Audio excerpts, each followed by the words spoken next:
All right, Kay. What are we doing to your bike today? We are installing the Ciro 3D Shock and Awe 2.0 kit. And why are we doing that? I'm putting it on my beautiful 2022 Lowrider ST. And that's because LEDs are sexy, right? Absolutely. All right, here we go. Okay, so the first thing you have to do when you're putting these lights on, you got to get the seat off. We've done that. Next thing you need to do is take the side compartment off of the battery. I'm using a 3/16 Allen key for this. All right, once you get those two bolts out, this should just pop right off. And there you go.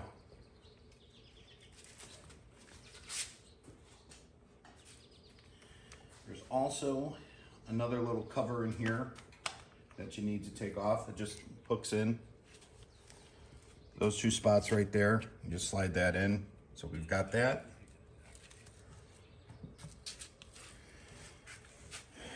Next thing we need to do is get some of these cables out of the way. So we're gonna get this first cable assembly and just kind of wiggle it out. There we go. Get that out of the way. And then we've got another cable here that we need to disconnect. We'll get that out of the way. And then we'll slide this cable out. And what we're doing is getting all of this stuff out of the way so that we can take the cover off. You notice I have access to the negative terminal, but I don't have access in any way to get to the positive terminal, and we're gonna need both of them in order to be able to put the lighting harness on. So we'll do it that. Need to go get a rag and something to cover because we gotta take the oil cap off, and then we'll start figuring out how to get that cover off. Okay, so we have taken the oil cap out and got it covered. I also forgot to take the negative lead off, which I did. Negative lead means it's a dead battery, so we're safe. And that's got to come off first in order to be able to get at this cover that's here. Now this cover's got 3 clips on it. There's one down at the bottom, which that's unclipped. There's one here inside.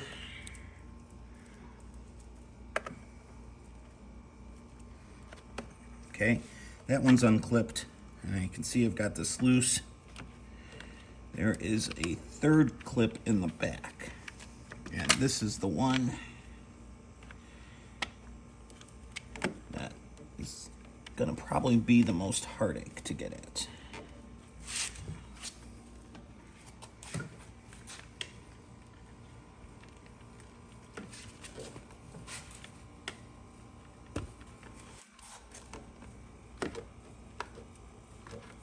Okay. And then make sure that oil cap is covered. Then it's just a matter of wiggling this thing out. Okay, battery cover removed. This is probably the hardest part of the job. At least I'm hoping it is.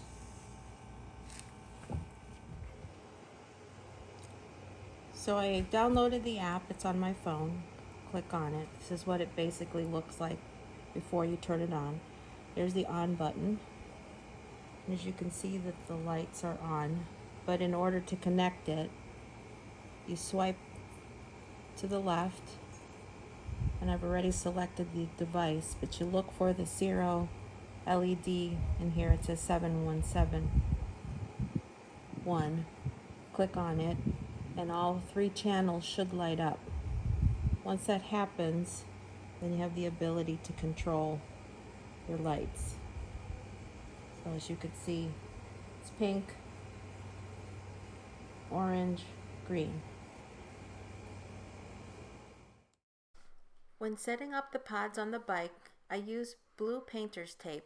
It's easy to adjust and not as tacky as masking tape.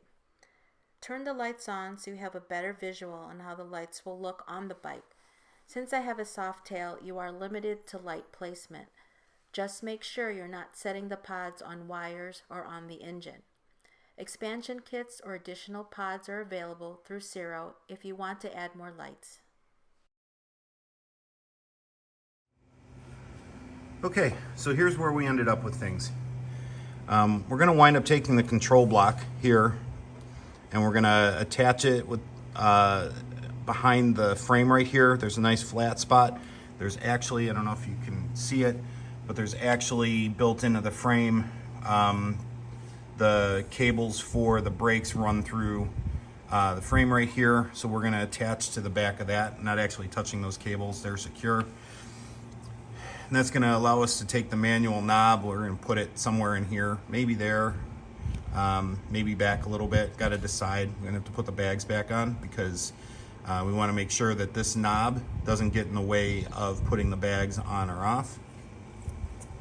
And then we wound up for the engine. We've got 2 pods underneath the tank.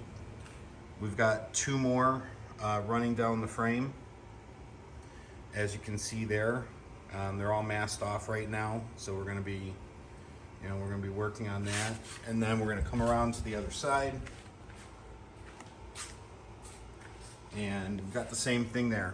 2 pods running up the frame, 2 more underneath the tank. We toyed around. We have some extra pods. We toyed around with putting them here back on the frame. I think Kay decided that she'd rather have the extension kit. It's a longer light. Ciro makes an extension kit for this. Usually they make 2. They make 1 for the front wheel, but that's only for the touring bikes, so we won't be able to put that on our ST. But we will toss the other one on the back here on both sides, and then when the bags are on, that should give the wheel and the bags a nice glow as well. So at this point, we got to start cleaning all the spots and starting to attach the lights to the bike and doing cable management. Once we get all that done, then we'll get the battery put back together, get the side panels for the battery compartment done, and I think we can call it a day. So we have already done the placement of the pods. So the next step would be to clean the areas where the pods are going to sit, and what we're going to be using. And based on the instructions, it says you can use an ammonia-based cleaner. I've seen other YouTube videos where they say they use rubbing alcohol, but you can use Windex to clean the areas of your bike where the pods are going to go. Okay, so I'm going to use glass cleaner. I'm not going to spray directly on the bikes. I'm just going to put it on my rag. I've already removed the areas where the pods are going to be. We used painter's tape to hold it. So I'm just going to clean the areas underneath the tank. And you need to let this dry. We'll take a minute or so to do that.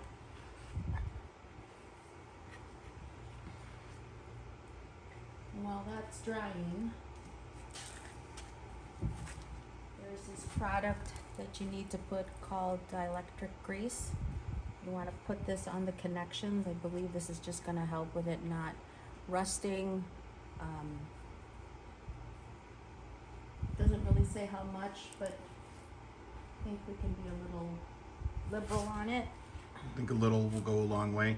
That came with the kit, This right? came with the kit. Okay, so cool. We won't So- have to buy. So Ciro provides that.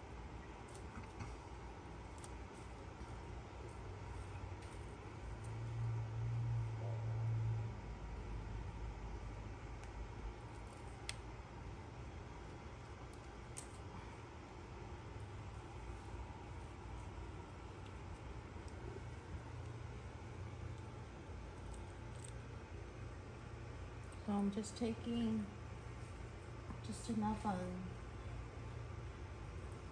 my finger and then just put it on the connection.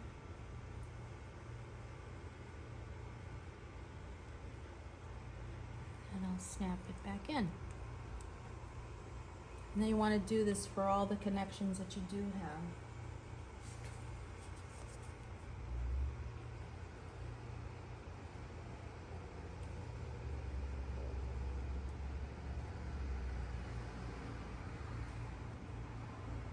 I guess reading is a skill. There's even information on the bag that tells you what it's for.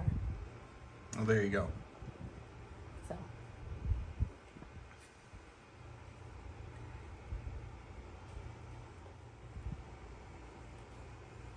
Okay, so I just showed a couple, and we'll continue to go through the rest of the bike, and we'll be back. All right, you want to put that first pot on, or we need to wait for it to dry? We need to wait for it to dry. Here are a couple of tips. Put the dielectric grease on the connections first before setting the pods on the bike. This ensures that all the connections are properly covered. Also, before removing the tape on the back of the 3M strip, run your fingernail across it. This will help to activate the glue and make it stick better.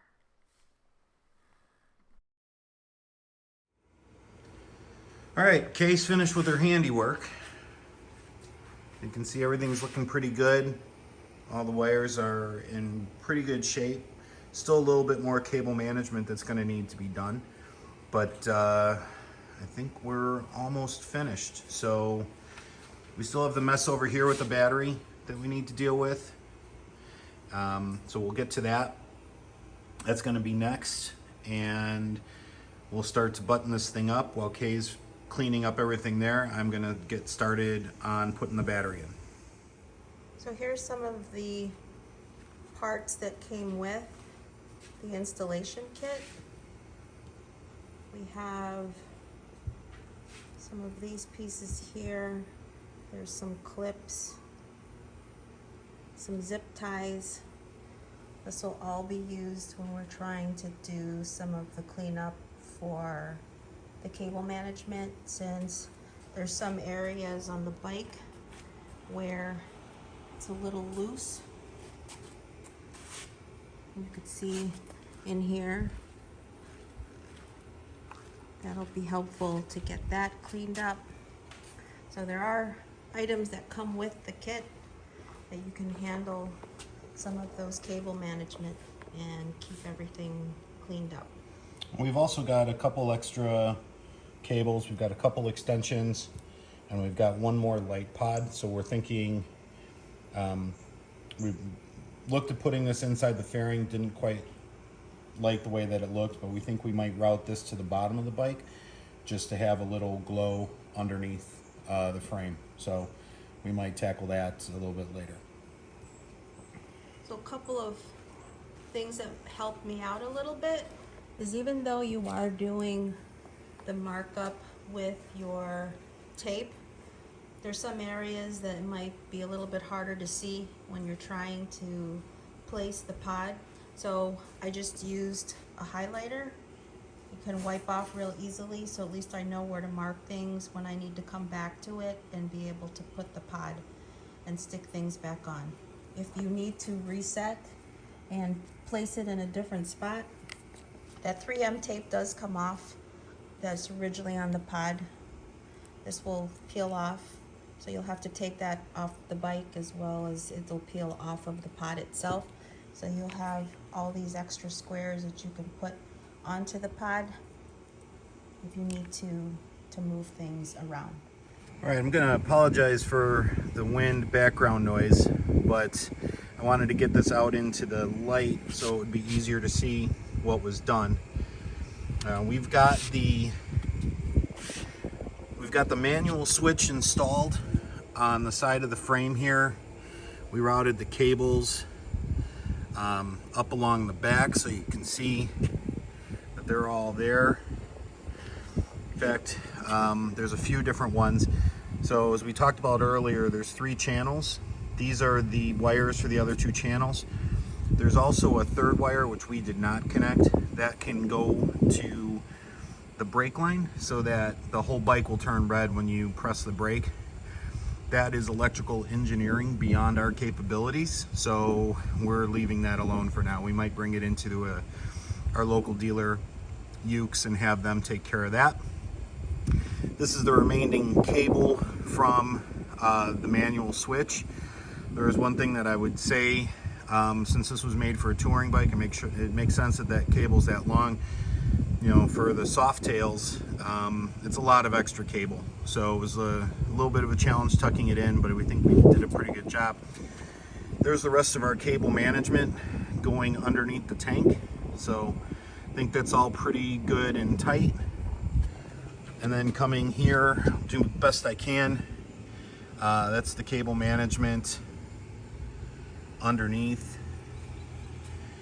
And down the frame. So I think with that, the only thing left to do is to get the side panel back on, toss the seat on, and then we can get on with the rest of our day.